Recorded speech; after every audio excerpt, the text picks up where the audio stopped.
तो last video में हमने विस्कॉन्साइन शॉर्ट काटिंग टेस्ट कंप्लीट किया था और जो टॉपिक चल रहा है हम लोगों का वो चल रहा है फ्रंटल लोब एग्जामिनेशन। ठीक है, फ्रंटल लोब में क्या क्या एग्जामिनेशन हम करेंगे और किन चीज़ों को उसमें पता चलेगा। ठीक है, इतनी सी बात समझ में आई। ठीक, अब ये जो फ्रंटल लोब एग्जामिनेशन है तो इसके बारे में थोड़ा सा और हम जानेंगे। ठीक है, कि क्या चीज़ें इसमें इंक्लूड होंगी क्या नहीं होंगी। ठीक है, तो हमारे पास जो 9 टाइप का फ्रंटल असेसमेंट है उसका नाम है फैब। क्या नाम है उसका? नाम है फैब। फैब का फुल फॉर्म होता है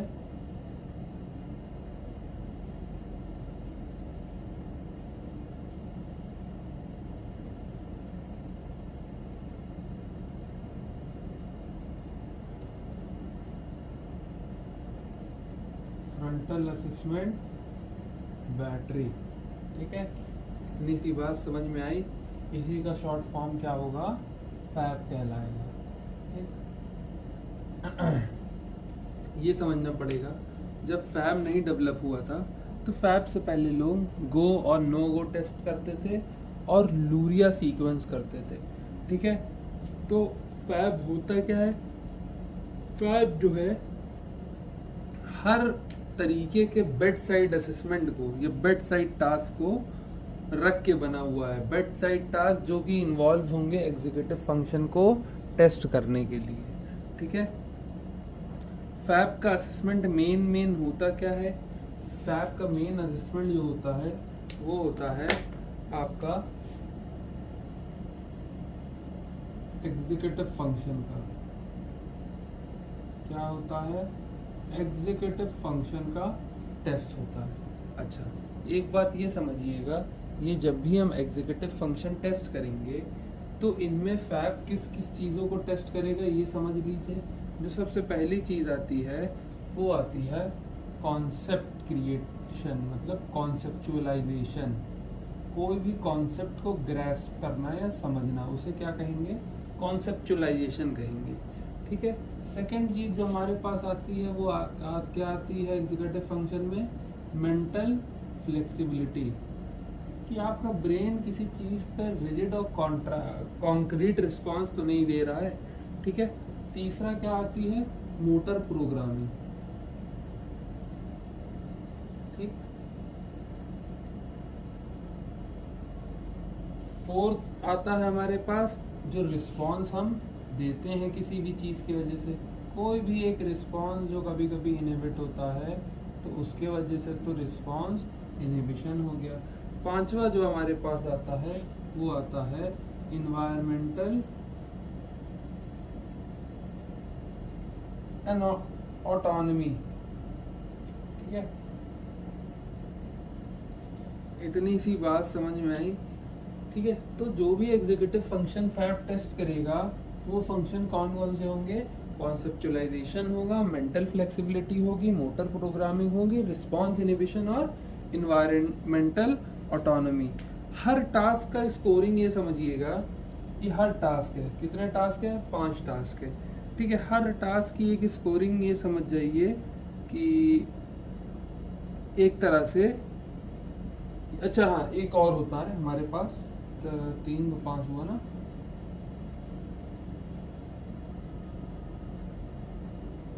इसे क्या कहते हैं? इंटरफेरेंस कहते हैं। ठीक है, क्या कहते हैं? Interference control. मान लीजिए कि आप किसी चीज़ में इंटरफेयर कितना नहीं कर रहे हैं तो इसे इंटरफेरेंस कंट्रोल कहते हैं। फैब जो है वो बेसिकली 18 पॉइंट का टेस्ट होता है। इन टोटल 18 पॉइंट्स होते हैं इसमें। ठीक है, हर एक जो है 3 पॉइंट्स के होते हैं और 3 मतलब 0 से 3, सब 0 से 3 में होंगे। ठीक है, क्या होंगे? 0 से 3 के बीच में होंगे। क्या होंगे? 0 से 3 के बीच में होंगे। तो हर कोई जो है 0 से 3 के बीच के पॉइंट्स होते हैं। ठीक है, टोटल 18 स्कोर्स इसमें आते हैं। ठीक, अब हमको ये समझना पड़ेगा कि 6 चीज जो होती हैं, जहाँ तक हम देख रहे हैं हमारे पास जो 6 चीज हो रही है, वो 6 चीज अगर हम बात करें कॉन्सेप्चुलाइजेशन की या कोई भी एक की बात करें, तो इनमें सिमिलैरिटी क्या देखी गई है या एक ओवरव्यू क्या देखा गया है। कभी भी इन्हीं 6 टेस्ट को जब हम इवैल्यूएट करेंगे तो हमको ये देखने का मिलेगा कि आपका पेशेंट कैसी चीज़ें कर रहा है। जैसे कॉन्सेप्चुलाइजेशन जो है वो किस में आ जाता है, एब्स्ट्रैक्ट थिंकिंग में आ जाता है। किस में आ जाता है, एब्स्ट्रैक्ट थिंकिंग में आ जाता है। मेंटल फ्लेक्सिबिलिटी प्लानिंग पे आ जाती है। ठीक है, मोटर प्रोग्रामिंग की बात करें तो ये normal programming of the brain में आ जाती है। ठीक है, क्या चीज़ें को कैसे प्रोग्रामिंग करनी है। ठीक है, रिस्पॉन्स इनिबिशन, किसी भी रिस्पॉन्स देने से पहले एक डिसीजन आप क्रिएट करेंगे तो ये क्या करता है, डिसीजन मेकिंग में आता है। ठीक है, तो ये कुल मिला के इतनी चीज़ों से क्या आपको समझ में आएगा कि जो भी चीज़ें हम लोग एक अगर प्रोवाइड हो रही हैं या कोई भी एग्जीक्यूटिव फंक्शन इंसान कर रहा है, तो वो अलग अलग चीज़ों को क्या करेगा, इवैल्यूएट करेगा। यहाँ पे हो सकता है कि इनहिबिशन आ जाए या एक्शन इनहिबिट कैसे करना है वो आ जाए। ठीक है, लास्ट हम ये कर सकते हैं इंटरफेरेंस कंट्रोल को, ये कह सकते हैं कि भैया पेशेंट अपना बिहेवियर कैसे कंट्रोल कर रहा है। तो इतनी चीज़ें हम इतनी चीज़ों से टेस्ट कर सकते हैं। इतनी सी बात आपके समझ में आई। ठीक है, सिंपल थॉटेड सी इतनी सी बात समझ में आई। समझाने का तो यही है कि जितने भी एग्जीक्यूटिव फंक्शन होते हैं तो उनके इन 6 चीज़ों के अगर आप एक टेस्ट करेंगे तो सबसे बेस्ट टेस्ट जो होता है वो फैब होता है, फ्रंटल असेसमेंट बैटरी होती है। ठीक है, अच्छा, फ्रंटल असेसमेंट बैटरी से पहले हम बता चुके हैं कि ल्यूरिया होता था या फिर गो नो गो टेस्ट होता था। ठीक है, इतनी सी बात समझ में आ गई। ठीक, ये किन चीज़ों को टेस्ट करेंगे, abstract thinking, planning, programming, decision making, inhibition और बिहेवियर कंट्रोल को टेस्ट करेंगे। ठीक है, अब अगर इनकी टेस्ट की बात करा जाए, जैसे फॉर एग्जांपल हमने बात करी कि हमको एब्स्ट्रैक्ट जानना है किसी चीज़ का। ठीक है, हमको कॉन्सेप्ट समझना है, तो कॉन्सेप्ट पे हम एक एग्जांपल ये दे सकते हैं पेशेंट का। पेशेंट से कहेंगे कि बनाना, केला और अंगूर में एक जैसा क्या है, केले और अंगूर में एक जैसा क्या है। ठीक है, तो केले और अंगूर में एक जैसा क्या है, वो क्या हो जाएगा, एब्स्ट्रैक्ट थिंकिंग हो जाएगी। इसमें पेशेंट क्या करेगा, कॉन्सेप्ट बनाएगा और एब्स्ट्रैक्ट थिंकिंग यूज करेगा। ठीक है, तो जब आप पेशेंट से ऐसा सवाल पूछेंगे कि केले और अमरूद या केले या अंगूर में क्या एक चीज पाई जाती है, तो वो सिंपल सॉर्टेड सा कॉन्सेप्ट कोई बनाएगा या तो एब्स्ट्रैक्ट थिंकिंग करना पड़ेगा उसको, तभी वो अपनी चीजों पे उतरेगा। तो इन सब चीजों के लिए मेन रीजन हम बता चुके हैं, डोर्सोलेटरल, प्रीफ्रंटल कॉर्टेक्स होता है। इतनी सी बात समझ में आई आप लोगों के। ठीक है, इतनी सी बात सिंपल सॉर्टेड सी समझ में आई कि नहीं है। ठीक, अब सेकंड जो होता है, अब ये आप क्या समझ गए कि कॉन्सेप्ट और एब्स्ट्रैक्ट थिंकिंग में हमने क्या टेस्ट किया, हमने एक सिमिलैरिटी देखी। क्या देखी, क्या टेस्ट करा कि केला और अंगूर जो है वो उनमें सेम चीज क्या है, तो हमने क्या टेस्ट किया, हमने सिमिलैरिटी देखी, हमने सिमिलैरिटी देखी। ठीक है, अगर हम सेकंड की बात करें जो कि मेंटल फ्लेक्सिबिलिटी और प्लानिंग में आ रहा है, क्योंकि इन्हीं के सामने का पॉइंट है, तो इसी तरीके से समझिए कि मेंटल फ्लेक्सिबिलिटी और प्लानिंग जो होगी तो इसमें ये करा जाएगा कि इसमें एक तरह से वर्बल फ्लुएंसी देखी जाएगी कि आदमी जो, आपने फॉर एग्जांपल जैसे आपने कहा कि एस के बाद के जितने लेटर हैं या आर के बाद के जितने लेटर हैं मुझे सब बताओ, तो patient S T U V ऐसे करके पूरा बताएगा। ठीक है, तो वो बताना वही को मेंटल फ्लेक्सिबिलिटी कहते हैं। मेंटल, अगर फ्लेक्सिबिलिटी ना होती तो पेशेंट क्या होता, ए से स्टार्ट करता, बी से स्टार्ट करता, ठीक है, ए ही से स्टार्ट करता क्योंकि ए से स्टार्टिंग है, पर उसको फ्लेक्सिबल होना पड़ा और एस से स्टार्ट करना पड़ा, तो उसने उसके लिए प्लानिंग भी करी। तो इसी में क्या हम टेस्ट करेंगे, मेंटल फ्लेक्सिबिलिटी टेस्ट करेंगे, ठीक है। तो आप मेंटल फ्लेक्सिबिलिटी में किस चीज को ऐसे डाल सकते हैं, ठीक, तो आप ये समझ जाइए, जब ये इसमें मेंटल फ्लेक्सिबिलिटी किसी पेशेंट में या प्लानिंग नहीं होगी, वर्ड्स प्लानिंग नहीं होगी, तो हम ये कहेंगे लेफ्ट डॉर्सोलेटरल प्रीफ्रंटल कॉर्टेक्स में इनके मसला है, ठीक है। ये कैसे हमने नापा मेंटल फ्लेक्सिबिलिटी और प्लानिंग किसी की, वो हमने नापा वर्बल फ्लुएंसी से,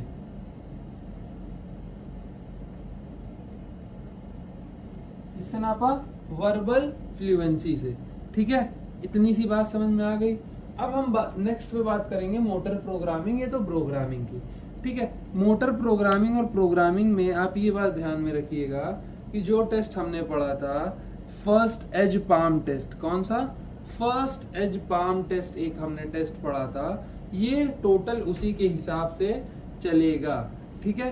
तो इसमें क्या हो जाएगा, हमने बताया था कि जो फर्स्ट मतलब अपना पाम रख के उसके ऊपर पेशेंट से कहना है टैप करे, या आप उसके ऊपर टैप करेंगे तो वो टैप करेगा, ठीक है। तो यही नॉर्मल से टेस्ट परफॉर्म करके हमको ये पता चल जाएगा कि किसी पेशेंट में सीक्वेंशियल मोटर प्रोग्रामिंग कैसे हुई है, क्या सीक्वेंशियल मूवमेंट कैसे ऑर्गेनाइज हुआ है, ठीक है।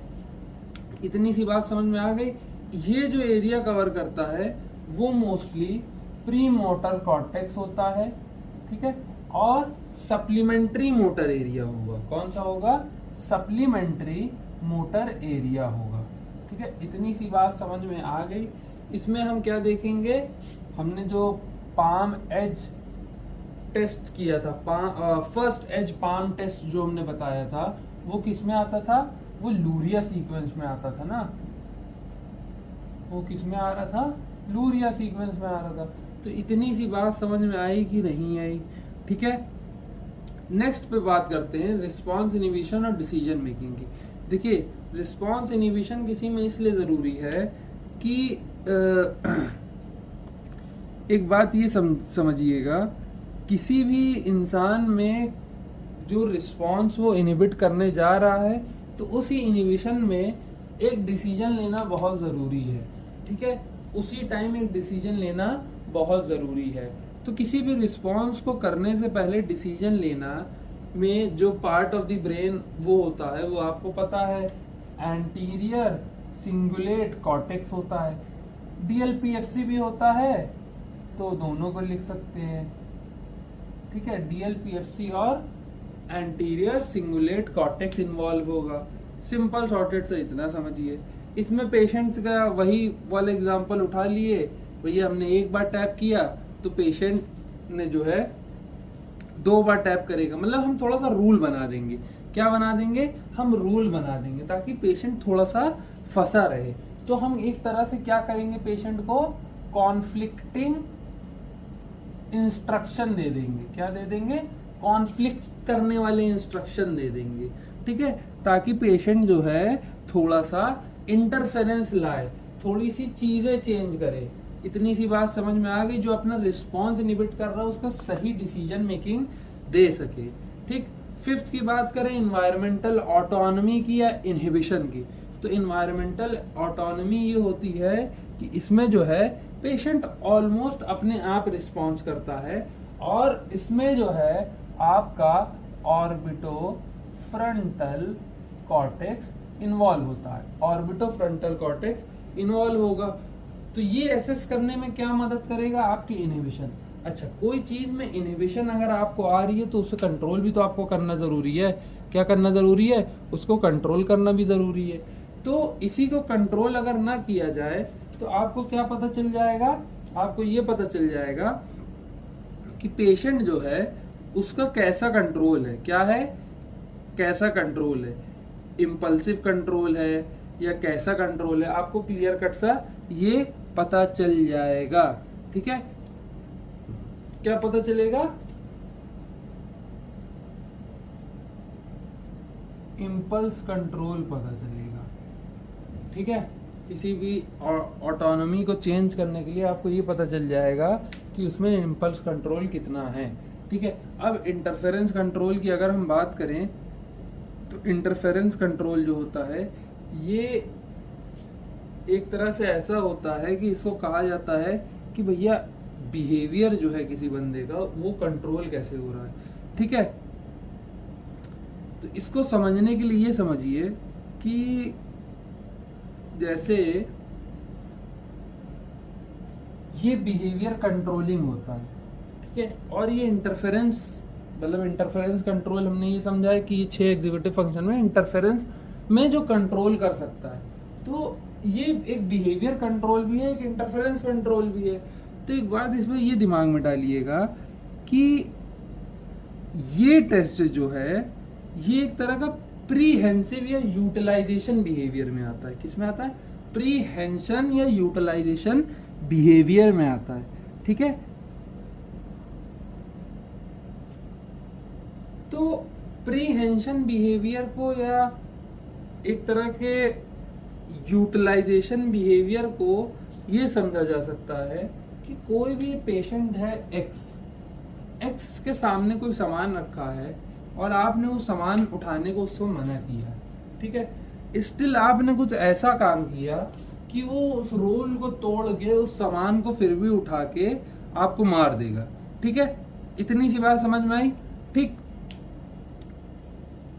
तो ये कुल मिला के ये मसला है कि ये लोग रूल को क्या करेंगे? ब्रेक करेंगे। इनके पास अपने बिहेवियर पे कंट्रोल नहीं हो पाएगा। इतनी सी बात समझ में आई। जैसे आपने एक पेन रखा किसी बंदे के सामने और उसको कहा, ठीक, उसको ये कहा कि उसको एक कुछ नहीं कहा, उसके सामने बैठ गए और आपने ये पेन रख दिया। आप जैसे ही ये पेन रखेंगे और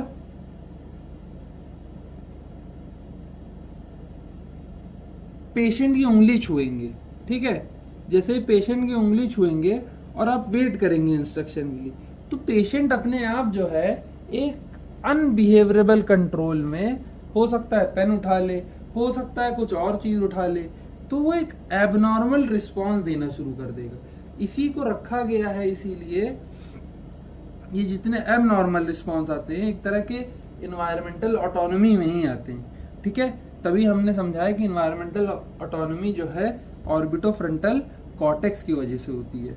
पर ये जो इंटरफेरेंस कंट्रोल है और बिहेवियर कंट्रोल है, इनके में मसला ये है कि इनमें पेशेंट जो है वो अपने आप पे कंट्रोल या एक रूल पे कंट्रोल नहीं कर पाता है। ठीक है, इतनी सी बात समझ में आ गई। ठीक, अच्छा, अब हम इसमें कुछ बात ये करेंगे कि हमको पता ये होना चाहिए कि ये जो फैब टेस्ट होता है, इतना तो समझ में आ गया कौन सा एग्जीक्यूटिव फंक्शन है, क्या काम है, कैसी स्कोरिंग है, कैसे क्या होता है। ठीक है, इतनी बात समझ में आ गई। ठीक, अगर हम नेक्स्ट पे चले तो नेक्स्ट हमारे पास ये समझ में आता है कि किसी भी फैब फंक्शन में क्या एक तरह का हम वो कर सकते हैं, क्या इंटरप्रिटेट कर सकते हैं चीज़ें। ठीक, तो फैब फंक्शन में एक चीज़ की कमी ये है कि इंटरप्रिटेशन में तो काम ज़रूर आता है, पर किसी भी एग्जैक्ट उसका कॉज नहीं बता पाता है। ठीक है, कॉज नहीं बता पाता है। अच्छा, किन पेशेंट में आपको फैब टेस्ट जो है यूज़ करना ही करना पड़ेगा? ये मोस्टली यूज़ किस में होगा, ये समझ जाते हैं। तो उन पेशेंट में यूज होगा जिनको फ्रंटो टेम्पोरल डिमेंशिया है। क्या है? फ्रंटो टेम्पोरल डिमेंशिया है। दूसरे किस में यूज हो जाएगा? ठीक, दूसरा किस में यूज हो जाएगा? ये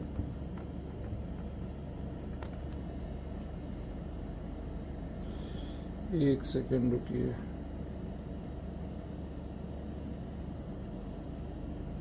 ठीक, फ्रंटो टेम्पोरल डिमेंशिया में यूज हो जाएगा।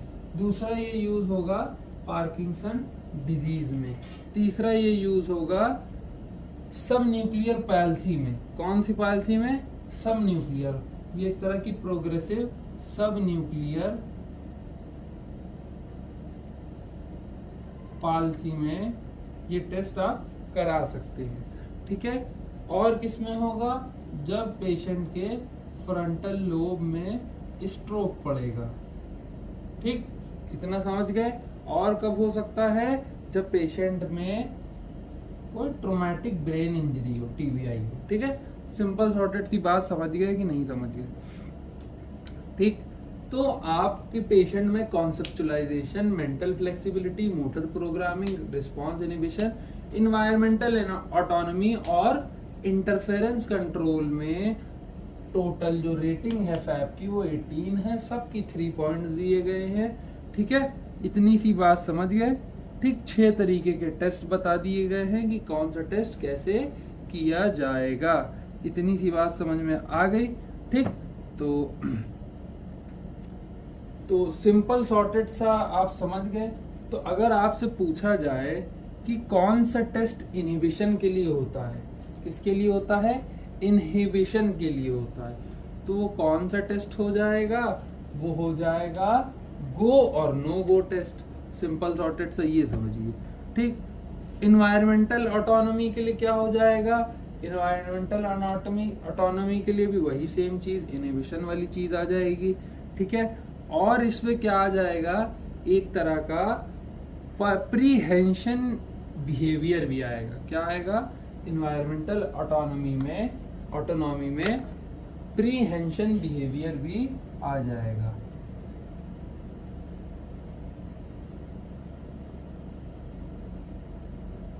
हम बता चुके हैं अभी इससे पहले जस्ट कि प्रीहेंशन बिहेवियर होता क्या है, वो बिहेवियर जो जब पेशेंट जो है कोई भी चीज ऑटोमेटिकली उठा ले, पकड़ ले, जो उसके पास में रखी हो, चाहे आपने उसको जितना मना किया हो, तो उसको क्या कहेंगे, प्रीहेंशन बिहेवियर कहेंगे। इतनी सी बात समझ में आ गई, ठीक। अब सबसे बड़ा सवाल इसमें ये आता है, क्या ये डायग्नोज करने में मदद करेगा किसी भी फ्रंटल लोब के डिजीज को अपने से कि नहीं, ठीक। ये डायग्नोज करने में मदद करेगा कि नहीं फ्रंटल लोब डिजीज को, तो इसका जवाब है नहीं। ये किसी भी फ्रंटल लोब के डिजीज को डायग्नोज करने में मदद नहीं करेगा। किस में मदद करेगा, स्क्रीनिंग में मदद करेगा। ये एक तरह का स्क्रीनिंग टूल है,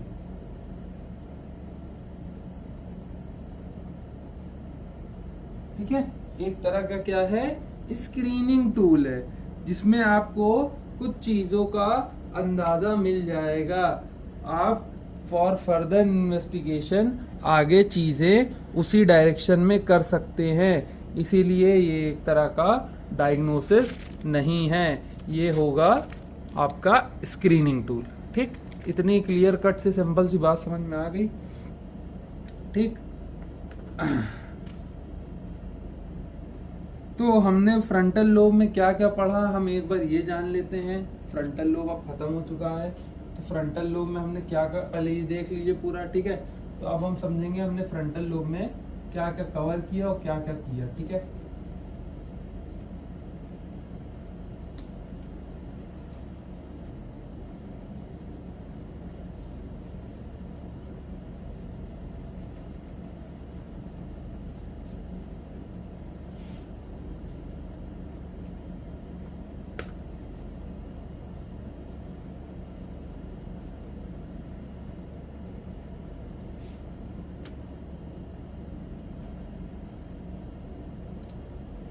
हमने फ्रंटल लोब में क्या क्या कवर किया, अब हम वो समझ जाते हैं।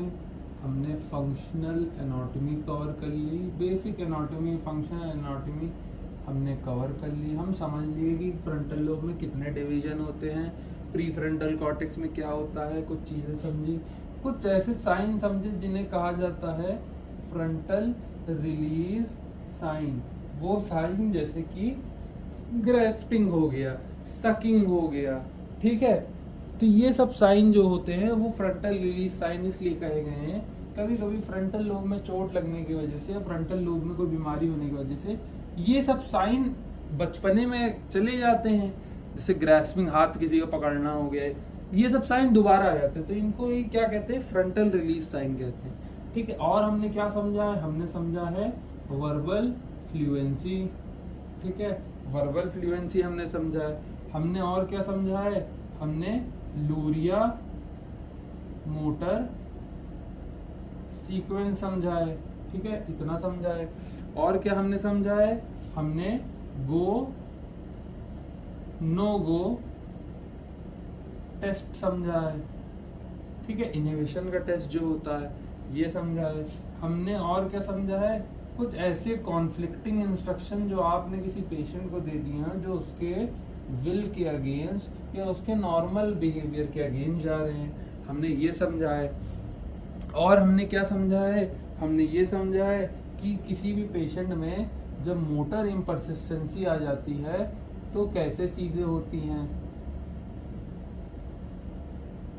ठीक है, मोटर इम्परसिस्टेंसी आ जाती है, जैसे लॉन्ग गेजिंग कराएंगे इनसे, इन पेशेंटों से कहेंगे 10 मिनट हाथ अपना सीधा सीधा रखो, आंखें ऊपर रखे रहो या नीचे रखे रहो, 10-15 सेकंड के लिए होल्ड करो। अगर नहीं कर पा रहा तो आप समझ जाएंगे कि मोटर इम्परसिस्टेंसी है उस पेशेंट में। थर्ड मतलब और दूसरी चीज़ हम क्या समझे हैं, सिमिलैरिटी टेस्ट हमने किए हैं। क्या करे हैं, सिमिलैरिटी टेस्ट किए हैं हमने। सिमिलैरिटी टेस्ट से भी हमको समझ में आया कि पेशेंट दो चीज़ों के बीच में क्या सिमिलैरिटी बता पा रहा है कि नहीं बता पा रहा है।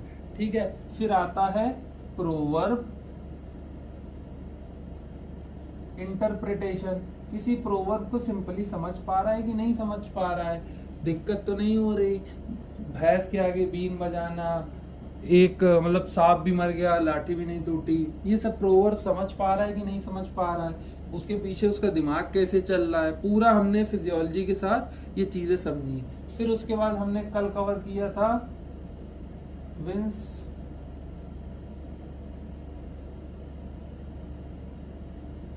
कॉन्सिन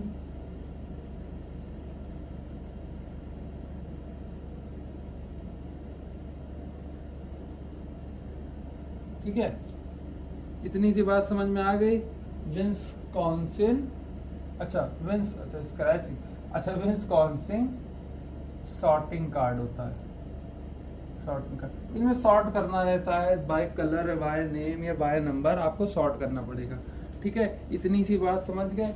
फिर लास्ट में हमने अब पढ़ा है फैब क्या था, फ्रंटल असेसमेंट बैटरी। ठीक है, फ्रंटल असेसमेंट बैटरी पढ़ लिया। तो ये हमारा पूरा जो है फ्रंटल लोब का एग्जामिनेशन इन डेप्थ ख़त्म हो चुका है, और इसमें शायद 2 से 3 वीडियो आ चुकी हैं। ठीक है,